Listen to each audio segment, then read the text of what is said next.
আসসালামু আলাইকুম। আপনারা সকলে কেমন আছেন? আশা করি সকলেই ভালো আছেন। চলে আসলাম নতুন একটি লং ভিডিও নিয়ে।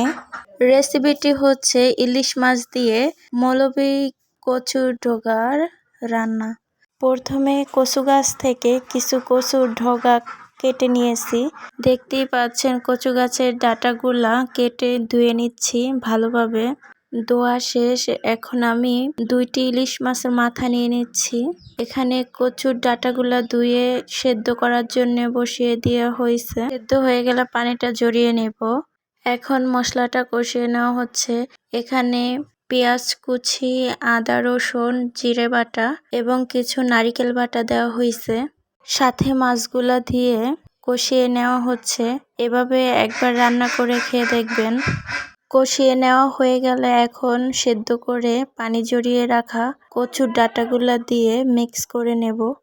এখন কচুর ডাঁটাগুলোর সাথে মাছ সবটা কষিয়ে নেওয়া হচ্ছে। এই তো কষিয়ে নেওয়া হচ্ছে পানিটা শুকিয়ে যাওয়া পর্যন্ত। এই তো তৈরি হয়ে গেল খুবই মজাদার একটি খাবার। সেম প্রসেসে একবার তৈরি করে দেখবেন। ইলিশ মাছ দিয়ে যে কোনো কচুর ডাঁটা রান্না করে খেতে খুবই মজা।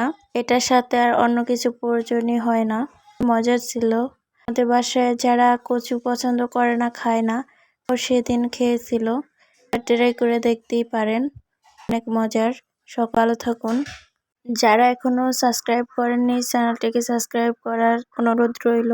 ভিডিওটি দেখার জন্য ধন্যবাদ।